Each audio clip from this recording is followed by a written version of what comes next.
What's up, Mosaic Church? I'm so sorry that I cannot be there with you guys today on this Sunday service. I've been dodging COVID for the past 3 years, and it's finally caught up to me. But let's just go right into the passage. As you guys know, we're in a series through the book of Galatians, and as we are doing a deep dive into this book, we're just trying to pull out from it all that God has for us. And today we're going to be talking about calling. Last week we talked about Jesus and his gospel message and how there were some false teachers called the Judaizers spreading a false teaching that was combining works and the gospel together. That was an anti-gospel, a false gospel. This week we're going to be working through a relatively longer section of Galatians where Paul, he talks about his calling and the history behind it and why he has any authority to challenge the false teachers in Galatia.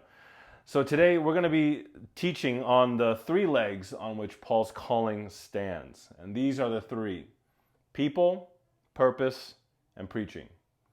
People, purpose, and preaching. I want you to imagine a stool, and a stool can only stand on at least three legs. And so these are the three legs that we're going to be working through in this passage. So the first thing here is preaching. Verse 15. But when God, who set me apart from my mother's womb and called me by his grace, was pleased to reveal his Son in me so that I might preach him among the Gentiles. Paul, he says three important statements here. He says, first, set apart. Second, called by grace. And third, to preach him. The content of Paul's preaching was not an idea, but it was a person. And the reason why he was set apart and called was so that he would preach the person of Jesus Christ specifically to the Gentiles.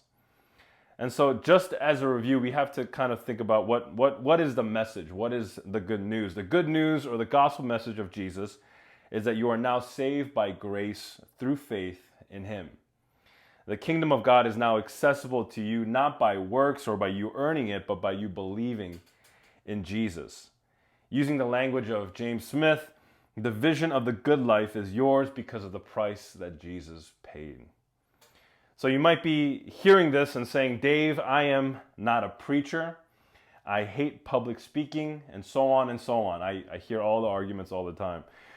Well, if that's you, then you're in good company, because there's actually enough evidence to show and prove that Paul actually himself was not a good public speaker. He actually probably did not have a polished speaking persona. In 2 Corinthians 10:10, this is what people said about Paul. It said, in person, he is unimpressive and his speaking amounts to nothing. So if that's you, you're in good company. You're in the likes of Paul. So we have to ask ourselves, if Paul, who was this kind of a guy who clearly was not a polished speaker or a good one by any means, if Paul was not one of those good speakers, why in the world would he keep on speaking? Why in the world would he keep on preaching? He was compelled to preach. Well, preaching is more than just public speaking. The word preach in the original language is pronounced kerusso, which means to proclaim or announce a message. But you see, Paul, in his life and in his story, and you can see throughout his life that he did not approach the gospel, he did not approach preaching with wise and persuasive words. He did not approach preaching with charisma or even character or training. He approached preaching with Jesus and Jesus alone. You see all throughout Paul's letters, you see the heart of why he preached and how he preached. And in Philippians 1, he says, "For me to live is Christ, and to die is gain." You see his heart. His life was Christ.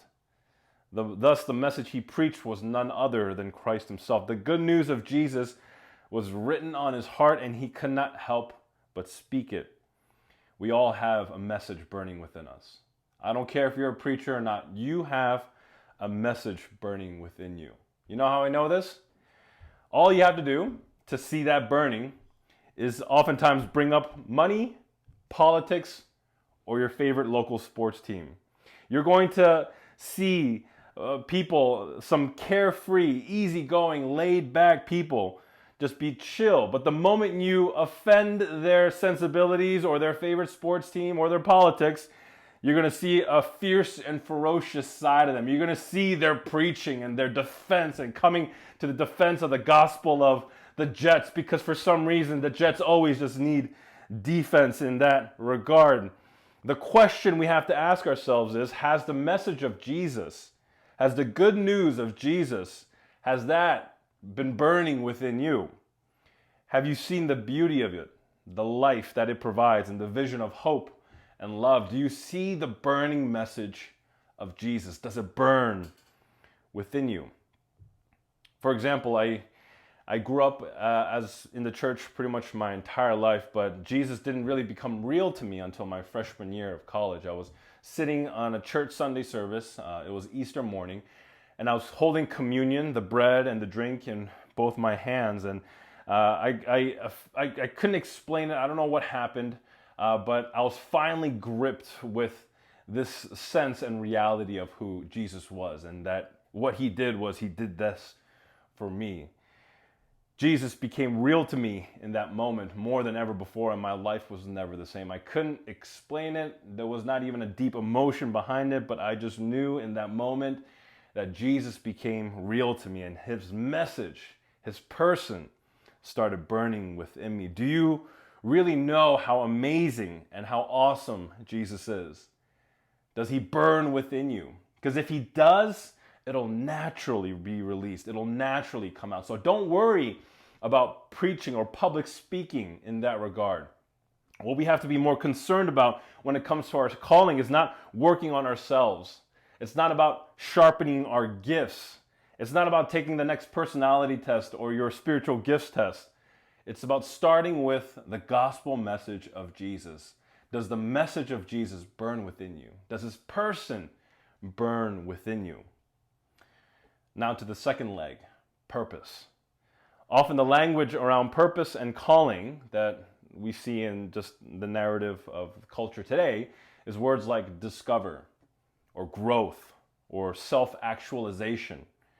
It feeds so much into our individualistic and project self culture. But in verse 8, you see Paul's purpose. It says here, for God, who was at work in Peter as an apostle to the circumcised, was also at work in me as an apostle to the Gentiles. If Paul's preaching was the gospel message of Jesus, then his purpose was to preach that message to the Gentiles. Let me say that again. His purpose was to take the message of Jesus and bring it to the Gentiles. And how Paul talks about his purpose to the Gentiles, the language that he uses is he says, for God was at work. God was at work in him. God was already doing a thing through Paul and Peter. God wasn't waiting for Paul to just get his act together and then release him one day when his training is complete into the ministry. No, God was already at work in the life of Paul. For example, when Paul was on the road to Damascus in Acts chapter 9, that's when he had his miraculous moment with Jesus. The revelation of Jesus came to him in that moment, and God met him so powerfully, and he got converted into Christianity in Acts chapter 9. And it says throughout in Galatia, in the book of Galatians and the book of Acts, it talks about how Paul spent 3 years in Arabia. And sometimes some commentators have believed that he just went there to just do nothing, to either get trained or be under the discipleship of someone. But actually, you see in the book of Acts, Paul almost immediately started preaching in the synagogues. It says that in history, in Damascus, Paul was already almost immediately preaching in the synagogues. What if God is already working through you? What if God is already at work through you? I notice oftentimes we are so concerned about what God is working in us that we fail to see that God is already working through us. When it comes to your calling, we may need to stop looking at our gifts and our passions and our history and our experience, but maybe we need to identify and see where God is already at work. For me, this is a constant struggle. Sometimes I get so caught up in the formation and the internal work that God is doing in me that I oftentimes miss out or don't see at all what God is doing through me. I've fallen under this misconception that if I can just get this one area of my leadership or my preaching or my character right or together, then God could use me completely and fully, thus missing out on seeing all that God is already doing through me. Where is God already at work in you? God is working through you. Believe it. You just have to see it. So if you are still confused or not sure about where God is already at work in your life, then don't worry, we have the final leg, the third leg, and this is where clarity happens. The last part, the people of God. Paul, in this passage, he takes his preaching and he does something interesting with it. Look at verse 2 in chapter 2. It says this, I went in response to a revelation, and meeting privately with those esteemed as leaders, I presented them the gospel that I preach among the Gentiles. I wanted to be sure that I'm not running and had not been running in vain. Verse 7, then they recognized that I had been entrusted with the task of preaching the gospel to the uncircumcised, just as Peter had been to the circumcised. Paul, he takes his preaching and he brings it under the scrutiny and the affirmation of the original disciples of Jesus. This is where Paul's purpose gets clarified and affirmed by the people and the disciples of God. You see, people like James, John, and Peter were instrumental in affirming and clarifying Paul's purpose and Paul's preaching. People like Barnabas and Titus were instrumental in supporting Paul in his preaching and his purpose. Do you have people of God in your life who provide clarity, counsel, and challenge? Do you have people in your life that can speak into your daily living, your life, your situations? Do you have people like that in your life?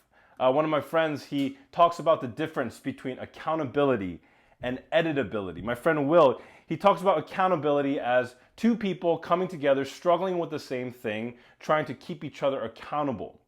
However, editability is a little bit different. Editability is going to a Christian mentor or leader or someone in your life that you can trust that can take a red pen and just write all over it that this needs to go or that needs to go, crossing certain things out in your life and adding certain things in your life. You see, oftentimes we mistake accountability with editability, and what we really need is editability in our lives. And so for us, oftentimes, we're just looking for accountability, two people struggling with the same thing, a community based, just trying to share our common struggle. But oftentimes what we really need is editability. Someone to speak into our purpose and into our preaching. Someone to challenge us, help us clarify, someone to counsel us in what we are going through. Are you looking for accountability or are you looking for editability? So the three legs, people. Do you have people in your life that can provide clarity, counsel, and challenge? Purpose. Where is God already at work in you and through you? And third, preaching. Do you burn with the good news that Jesus brings? While these are all the legs on which your calling stands, there's one more item in this picture that I didn't include, and it's actually the most important one. All these items are important in clarifying and identifying your calling, but none of them actually create calling.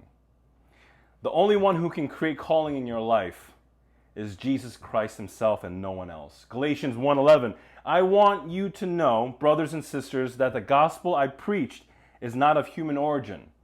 I did not receive it from any man, nor was I taught it. Rather, I received it from revelation from Jesus Christ himself. You see, if the people, purpose, and preaching are the three legs in which your calling stands upon, the foundation, the ground on which that stool stands upon is the person of Jesus Christ. The through line that is threading the people, purpose, and preaching together is Jesus. It's all about Jesus.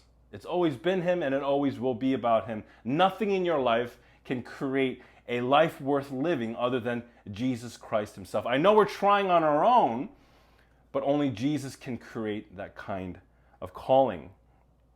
And I'll close with this. At least 2 to 3 times a month, I like to read stories about martyrs. It just kind of helps put things in perspective. And if you don't know what a martyr is someone who's given their life literally in death for Jesus Christ.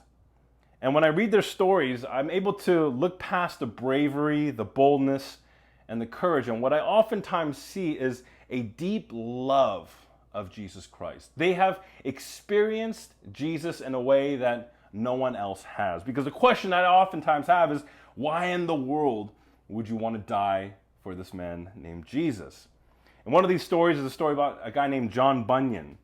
And John Bunyan, you may know the name, he was in the 1660s, was jailed multiple times during his life, and because he would preach the message of Jesus. And when he was jailed the first time, he would preach the message of Jesus to the other prisoners. He was literally like a modern day Paul. And during his second and third stint in jail, he respectively wrote a book called The Grace Abounding to the Chiefest of Sinners, and a second book, which you may be familiar with, called The Pilgrim's Progress.